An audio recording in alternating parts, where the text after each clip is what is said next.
We now have parade ವಿಶ್ರಾಮ ಸ್ಥಿತಿಗೆ a message by the Honorable ಇದೀಗ Karnataka Chief ಮಾನ್ಯ ರಾಜ್ಯಪಾಲರಿಂದ ಗಣರಾಜ್ಯೋತ್ಸವ ದಿನದ ಸಂದೇಶ. 77वें गणतंत्र दिवस के पावन अवसर पर कर्नाटक के समस्त नागरिकों को हार्दिक बधाई एवं शुभकामनाएं देता हूं। 26 जनवरी भारत के इतिहास के सबसे निर्णायक दिनों में से एक है। यह वह दिन है जब हजारों वर्षों से विकसित राजतंत्र और 17वीं शताब्दी से अस्तित्व में आए औपनिवेशिक साम्राज्यवादी शासन का अंत हुआ और लोकतंत्र की स्थापना हुई।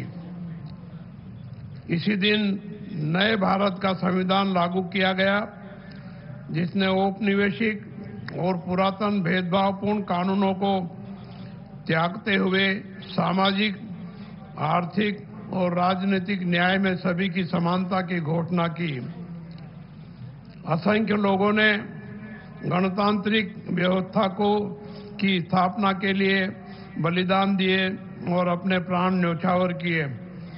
आइए इस शुभ अवसर पर हम सब राजनीतिक, आर्थिक और सामाजिक स्वतंत्रता, उन्होंने कहा, हमें किसी भी परिस्थिति में केवल राजनीतिक लोकतंत्र से संतुष्ट नहीं होना चाहिए। हमें अपने राजनीतिक लोकतंत्र को सामाजिक लोकतंत्र बनाना होगा। सामाजिक लोकतंत्र जीवन का ऐसा तरीका है जो स्वतंत्रता, समानता और बंधुत्व को जीवन के सिद्धांत मानता है। स्वतंत्रता, समानता और बंधुत्व को अलग अलग नहीं किया जा सकता।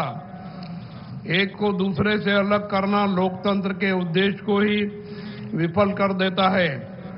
समानता के बिना स्वतंत्र कुछ लोगों को अनेक लोगों को पर प्रभुत्व स्थापित करने की अनुमति देगा। स्वतंत्रता के बिना समानता व्यक्तिगत पहल को नष्ट कर देगी और बंधुत्व के बिना स्वतंत्रता एवं समानता स्वाभाविक रूप नहीं ले सकेगी। कर्नाटक सरकार संविधान में निहित इन तीनों सिद्धांतों को प्राथमिकता के रूप में मानती है। राज्य के प्रत्येक क्षेत्र और प्रत्येक समुदाय की आवाज को सुनते हुए न्यायपूर्ण समाधान प्रदान करने के लिए कार्य किया जा रहा है। विभिन्न सरकारी भर्तियों में उपेक्षित वर्गों को प्राथमिकता दी जा रही है। विभिन्न समुदायों की परिस्थितियों को समझने के लिए आयोग गठित किए गए हैं और उनकी सिफारिशों को लागू किया जा रहा है। क्षेत्रीय असंतुलन को समाप्त करने के लिए निरंतर प्रयास किए जा रहे हैं। इन उपायों से कर्नाटक में राजनीतिक, सामाजिक और राजनीतिक गतिशीलता उत्पन्न हो रही है। संविधान की मूल भावना के अनुरूप राज्य ने आर्थिक गतिशीलता प्रदान करने और सबसे पिछड़े वर्गों को सशक्त करने हेतु कई योजनाएं लागू की है। राज्य प्रतिवर्ष सार्वजनिक कल्याण के लिए विशेष रूप से रुपए 1.1 लाख करोड़ व्यय कर रहा है। गारंटी योजनाओं के अंतर्गत अब तक रुपए 1.13 लाख करोड़ से अधिक की राशि वितरित की जा चुकी है। इसके परिणाम स्वरूप विभिन्न अध्ययनों से संकेत मिलता है कि लोगों की क्रय शक्ति में वृद्धि हुई है और परिवारों का आर्थिक सशक्तिकरण हो रहा है। महिलाओं में नया आर्थिक और सामाजिक उत्साह उत्पन्न हुआ है। कर्नाटक उन चुनिंदा राज्यों में है जहां उपभोक्ता मूल्य सूचकांक बेहतर बना हुआ है। इसके साथ ही सर्वेक्षण दर्शाते हैं कि महिलाओं की सुरक्षा के मामले में बेंगलुरु देश में प्रथम स्थान पर है। यह राज्य के लिए गर्व का विषय है। पारिवारिक सर्वेक्षण के आंकड़ों के अनुसार वर्ष 2024-25 के दौरान राज्य के 1.37 करोड़ परिवारों को किसी न किसी सरकारी योजना के अंतर्गत प्रत्यक्ष वित्तीय लाभ प्राप्त हुआ है। सरकार यह सुनिश्चित कर रही है कि मध्यवर्ती संस्थानों को समाप्त कर लाभ सीधे अंतिम व्यक्ति के बैंक खाते में पहुंचे। सर्वेक्षण से पता चलता है कि यूनिवर्सल बेसिक इनकम की अवधारणा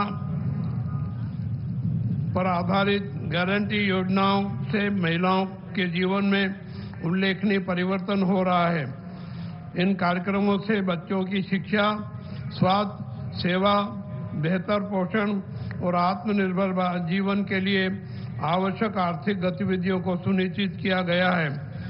इसके साथ ही अक्का टास्क फोर्स का गठन किया गया है, जिसके माध्यम से 25 से अधिक गतिविधियां संचालित की जा रही है। इन सब के अलावा कर्नाटक ने महिला कर्मचारियों की सेहत और भलाई को ध्यान में रखते हुए कुछ क्रांतिकारी फैसले लिए हैं। महिला कर्मचारियों को सालाना 12 दिन का सवैतनिक मासिक धर्म अवकाश दिया जा रहा है। साथ ही कर्नाटक रोजगार सृजन और बुनियादी ढांचे के विकास को उच्च प्राथमिकता दे रहा है। 2025-26 के बजट में पूंजीगत व्यय के लिए 83,200 करोड़ का प्रावधान किया गया है। बेंगलुरु में लगभग रुपए 1.5 लाख करोड़ की परियोजनाएं क्रियान्वित की जा रही है, जो आने वाले दिनों में विकास को गति देगी। कर्नाटक सेमीकंडक्टर, एरोस्पेस, संचार उपकरण और क्वांटम प्रौद्योगिकी जैसे उद्योगों की स्थापना को प्राथमिकता दे रहा है। इसके परिणाम स्वरूप कई वैश्विक कंपनियां यहां निवेश कर रही है। विकास को गति देने के लिए कानून व्यवस्था के साथ है और 1,11,111 लाभार्थियों को स्वामित्व पत्र प्रदान किए गए हैं। 1 लाख और स्वामित्व पत्र वितरण के लिए तैयार है। किसानों के हितों की रक्षा हेतु राजस्व अभिलेखों का डिजिटलीकरण किया जा रहा है। जनता की सुविधा के लिए बी खाता को ए खाता में परिवर्तन करने की अनुमति दी गई है, जिससे शहरी स्थानीय निकायों के अंतर्गत 20 लाख से अधिक लोगों को लाभ हुआ है।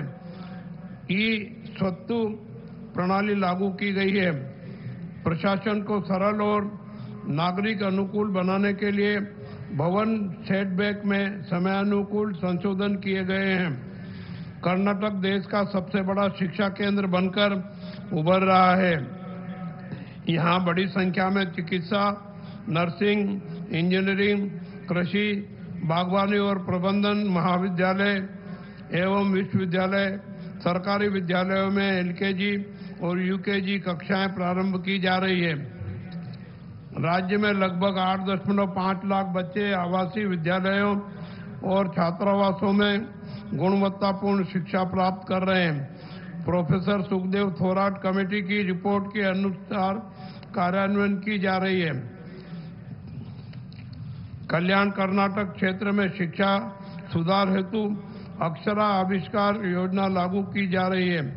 डॉक्टर छाया देगांवकर की अध्यक्षता में गठित समिति ने हाल ही में अपनी रिपोर्ट प्रस्तुत की है।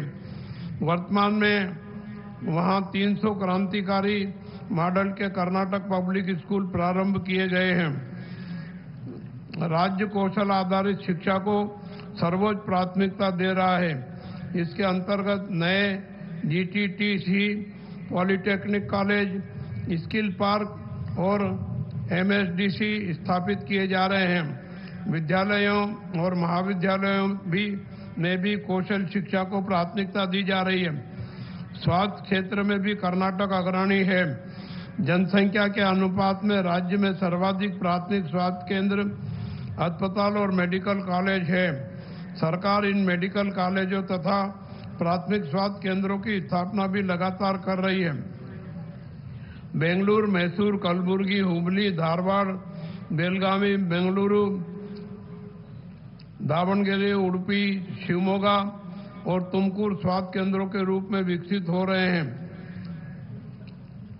स्वास्थ्य विभाग ने घर घर जाकर स्वास्थ्य निरीक्षण की नई योजनाएं शुरू की है।